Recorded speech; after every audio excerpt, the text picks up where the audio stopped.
Hey everybody, this is Chris from CodePen with another CodePen radio. Wait, no, CodePen video. Goes out to our podcast, but you can watch it on YouTube as well. We're just figuring out digital media. CodePen, I have Steven with me here too. Hey, Steven. Hey everyone, how's it going? Hey, good. I had Riverside open there. That's a little funky, but what we're going to talk about today is CodePen projects. So projects is not like a brand new feature on CodePen, right? Been around a hot minute. Yeah, they've had a nice life cycle so far. Yeah, they have. But we have just worked on it a whole bunch recently, just kind of like cleaning up the architecture, figuring out where we can make it faster, cleaning up the interface, seeing where errors are being thrown and see if we can clean that up, see what kind of new processing is possible to take advantage of, and just release tons of that stuff. So I'd hope that if you were a projects user before, you'll notice it just behaving a lot better. Less, when you drag stuff around and edit stuff and let it process and see the previews, everything's just snappier. Our metrics on that are like big time. Like it's not just twice as fast. It's 3, 4, 5, 10 times as fast in some cases. It's a noticeable difference from the front end alone, mm-hmm. Like just being able to click around and process things there. Yeah.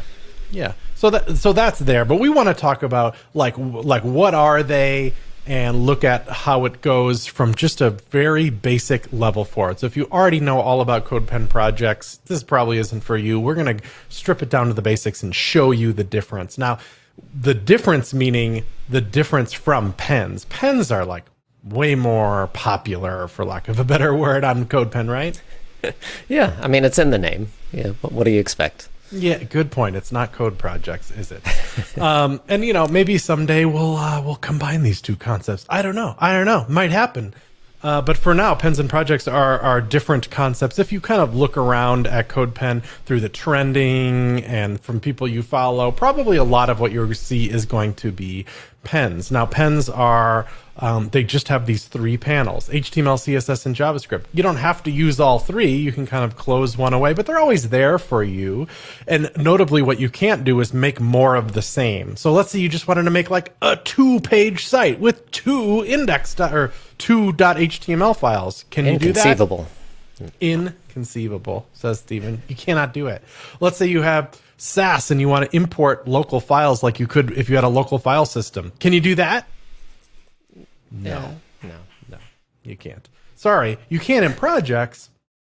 You can't in pens. So pens are like, they're like, I hate to use the word faked, but it's kind of faked. There is no real file system that we're invoking and using when we process your stuff with pens. Like it's all stripped down. It's just the essentials, Just the essentials, right? So you can't, there is no concept of this CSS that you're writing in this editor sitting right next to this file on some file system that then gets processed. But guess what? That's exactly what happens in project. It is a real file system. So you'll see the UI even kind of reflects that. If I go new project here, and you can do that from anywhere you can do new pen from, a project is distinctly different than a pen. And then it really does have a file system over here on the left, like you'd see in something like Atom or VS Code or Sublime Text or whatever. This is reflective of the file system. Maybe that will be more clear if we looked at a project, Yeah, seeing some actual files in there is helpful. Yeah, so let's open an existing. Here's one of mine that I made a while back. That's I called it a template for a JavaScript library. Like, let's say you made some JavaScript library. My fictional library here does incredible things like adds 2 numbers together for you, and this page is like, shows you what the API is, how you install it. One of those typical pages that's like, you type npm. What is it on npm? We always use yarn. npm so it's yarn install. Npm it's install. yarn add npm install. I think. Yeah, these type of pages are full of that kind of stuff. So this is a project, but look over here in the sidebar. There's an index file, but now there's actual folders. And these folders are not imparted by CodePen. They're just whatever you want them to be.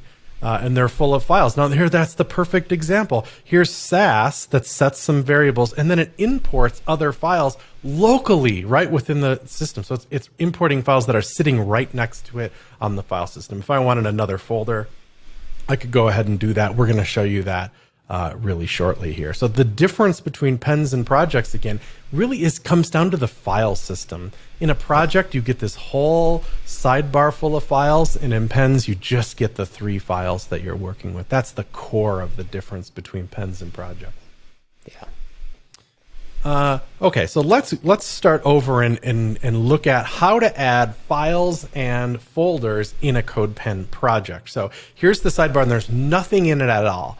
So it's just like a pen. I can just jump right into a project. There's no wizard. There's nothing in my way of starting. So let me just make a file called like index.html. And let's say, again, we're trying to make a 2-page site. So I'm going to make an about.html as well. So let's say there's an h1 tag, and h1, which is tab. Some Emmet tiny shortcuts there. Yeah. Save, yeah. And I'll just paste it into this one and says the home page, for example. Now, when this runs, it should show me the word home right there, because that's in my document. Now, you do this in a pen, a little less common in projects, because in the pen, we kind of have this template with the doc type and all that. You know what I mean? What's a good way to describe that? Like all the stuff that really makes up an HTML document. You've got the head, you've got the body, and in a pen we automatically link everything for you, so you don't have to add like your link tag to get the style in, or your script tag to get the script in. But for a project, it's a little more bare bones here. It's it's expecting you to kind of do this setup. So. Is it that? There it is. Yeah. Exclamation point tab will give it to you in Emmet as the shortcut there. So it's got all this. Yeah, it expects a full doc type, which it doesn't in pens. So I guess I'll paste that again. Home. Now this isn't going to materially change down here, because browsers are actually really smart and they'll scaffold all this stuff out for you. It won't be valid, but it'll be it'll work. It'll work. And I'll make the about page here. So, okay, now we have a 2-page site, something that's not possible in pens, but is here in projects. Now, how would I link them together? Maybe my index.page would have kind of some navigation above that. Maybe there's li times 2 with a link inside of it. Looks good. I pressed return instead of tab. There's tab. And I'll say, the thing that links to index.html is a link that's called home, and the one that links to about.html links to about. Even this slash makes me feel good. Makes me feel like I'm on a file system. I can write relative links if I want to. So now we have these 2 links. If I link to about, oh my God, look at that. A real file system. It actually is now rendering this about page. I can change that here too. That's just a little handy thing to be really explicit about what you want to look at, but you can click around in pages if you choose to. But now we run into this classic problem of if I want the navigation on the about page, do I have to copy and paste that? Shouldn't we help with that, Stephen? We really should. Is there anything we can do about that? What Chris? if we had like a nav HTML? Isn't there some native HTML thing we could use to? I'm still a little bitter about native HTML imports being killed off there. Yeah. Oh, that's that's a tricky one. But there isn't is the joke here. There is no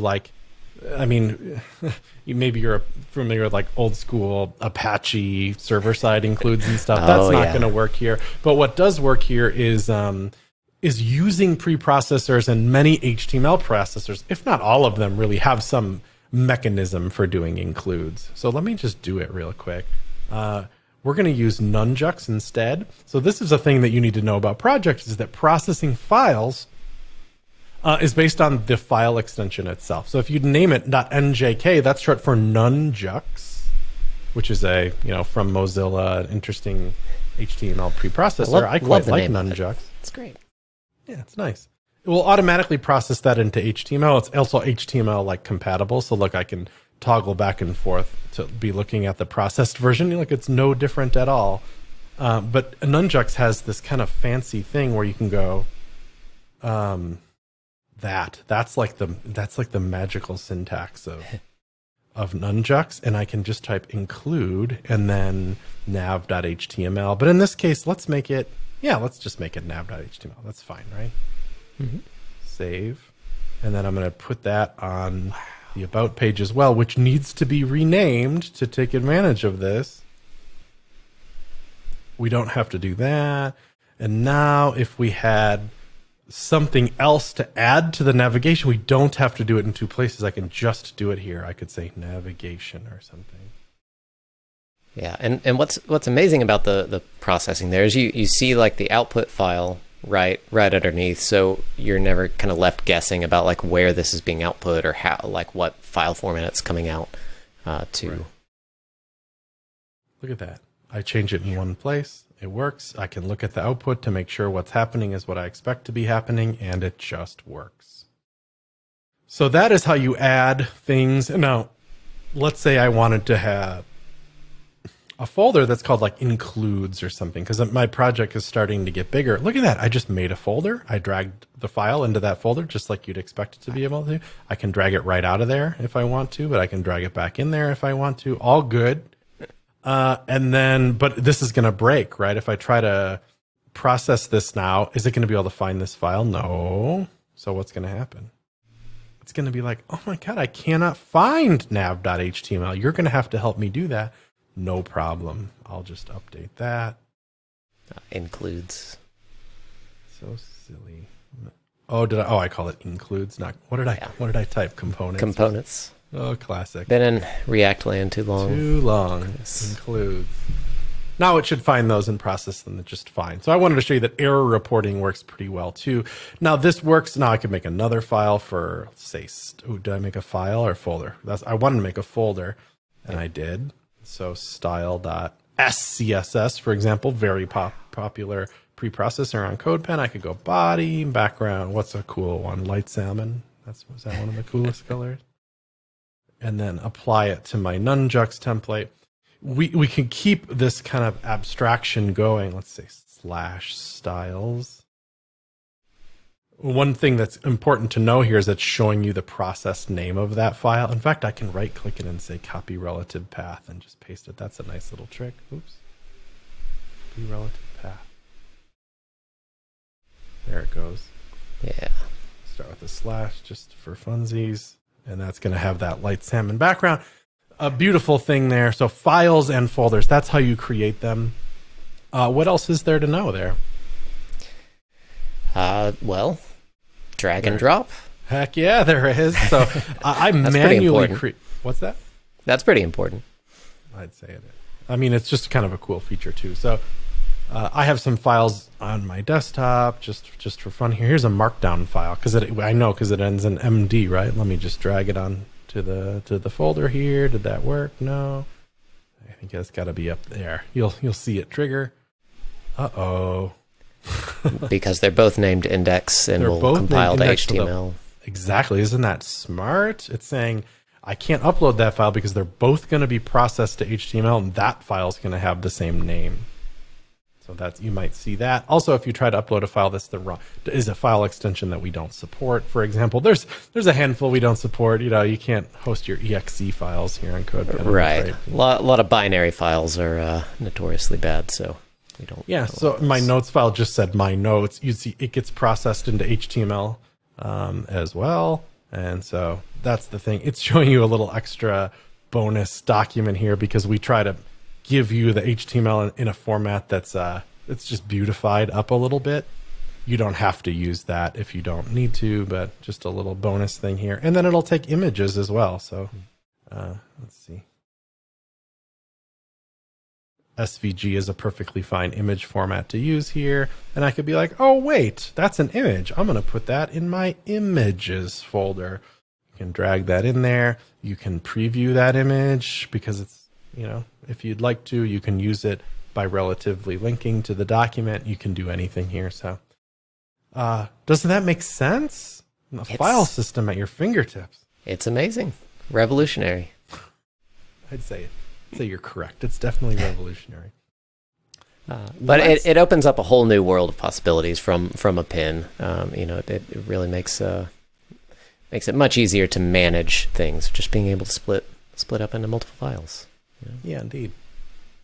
Let's talk a little bit about file processing in projects, though. We looked at it already with the nunjucks and the SAS and stuff, but let's put a point on it. Let me start a brand new project and make a file called index.pug, for example. Now, how do I know I can use pug? Well, here's the cheat sheet right here on your right. It'll, for HTML, of course you can write an HTML. That's not going to be processed, but if the file extension is MD, meaning markdown, NJK, meaning nunjucks, or PUG for pug, it means it's going to be processed in that way. So the second you make a pug file, it's showing you this is going to be processed into HTML. So how does pug work again? Like H1, hello world, just kind of a convenience language for HTML. Yeah, I like pug quite a bit as well. H1 takes away all the redundant kind of stuff. Yeah, yeah. I just, and it has includes, so I like it for that reason. And you can write JavaScript in it, which I like. You just do a dash, and then you can write like const. Cool is cool. Sure is. That's a legit line of pug. And then you can use it. How do you use it then? You go like div. Does it recognize that it has that's a variable name at that point? I think it's just using there's some text syntax to do it. I forget the syntax. I'm going off script here, so sorry. Oh, look, I did it though. Hey, there we go. That's cool. That's literally cool. Yeah, it's literally cool.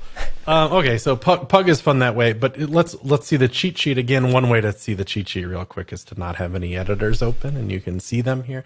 You'll see stuff like JSX and MJS that don't directly do any compiling of their own. You will see that in a minute. But something like CoffeeScript will be immediately compiled into JavaScript for use elsewhere. Same thing with TypeScript, and then a whole slew of CSS preprocessors, most of which, or all of which, we have those in pens as well. But there's not post CSS here because that doesn't make as much sense. But it does support auto prefixer, doesn't it? So if we made the file like style.scss, we could still run both, body, background. What's our classic?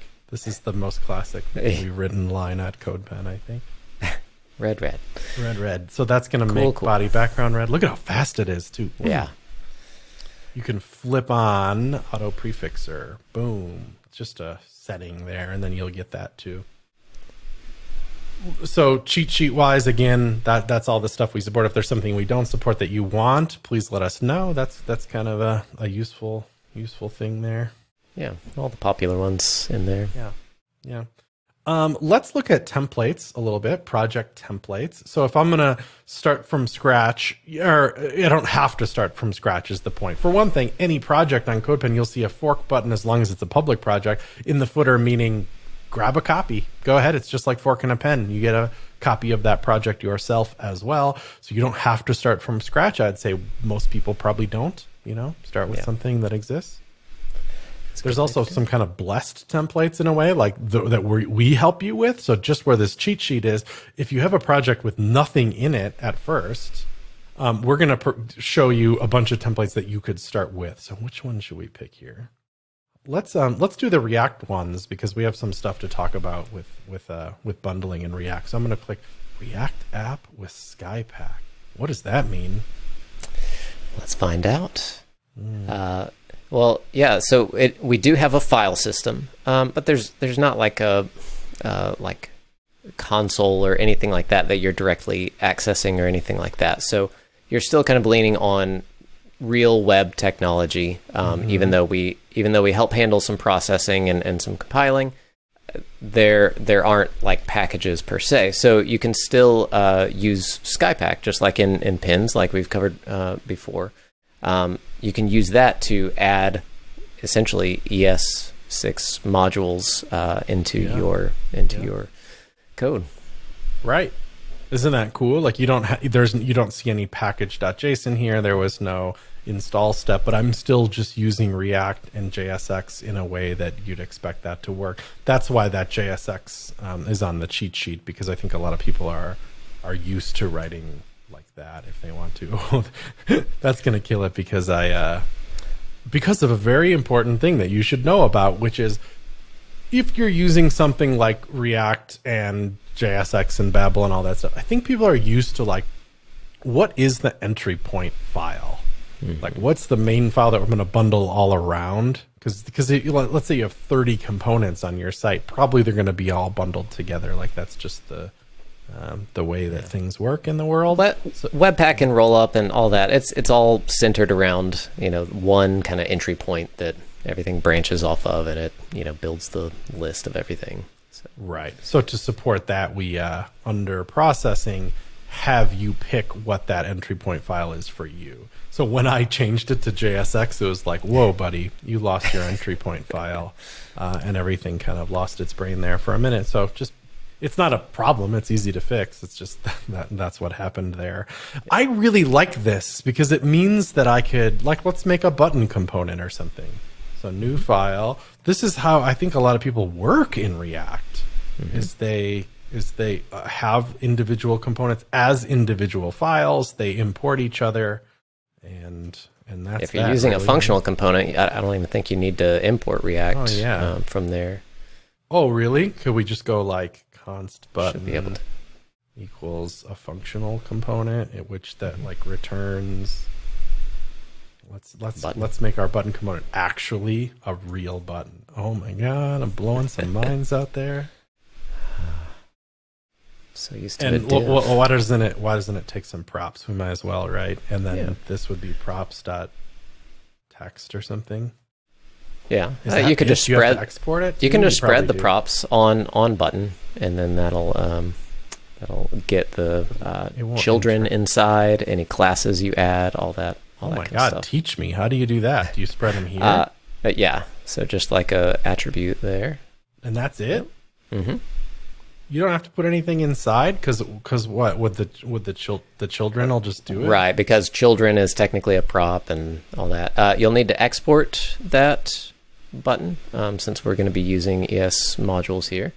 So export default button. Yeah, okay. So then now my app, for example, might have a button in it. So I, using ES modules again, go import button from /button, right? Yeah. And then with the file extension, right? So this is just different worlds. And then sure, hello world. Let's say you're an H1 now. Because I like getting promoted. Now button is a JSXy component thingy. And then I can, what would I it's just treat it like a element. Add some text inside. You know, you can give it inline styles, whatever. Cool job, button. I could give it inline styles, couldn't I? Is that going to work? You're going to blow in my mind here. Of course, something's going to break. Yeah. Background red. It's a classic. But you'll pass it. Yeah. There you go. As an object, kind of. That's how inline styles work in this world. All right, something died on it, right? But that's just because maybe it really does need React. I have a feeling it kind of does. Yeah, it's possible. Because of the JSX kind of switch. Yeah, there you go. All right, so it should have thrown a better error, but we'll work on that. So yeah, there you go. I mean, but doesn't this feel like reality?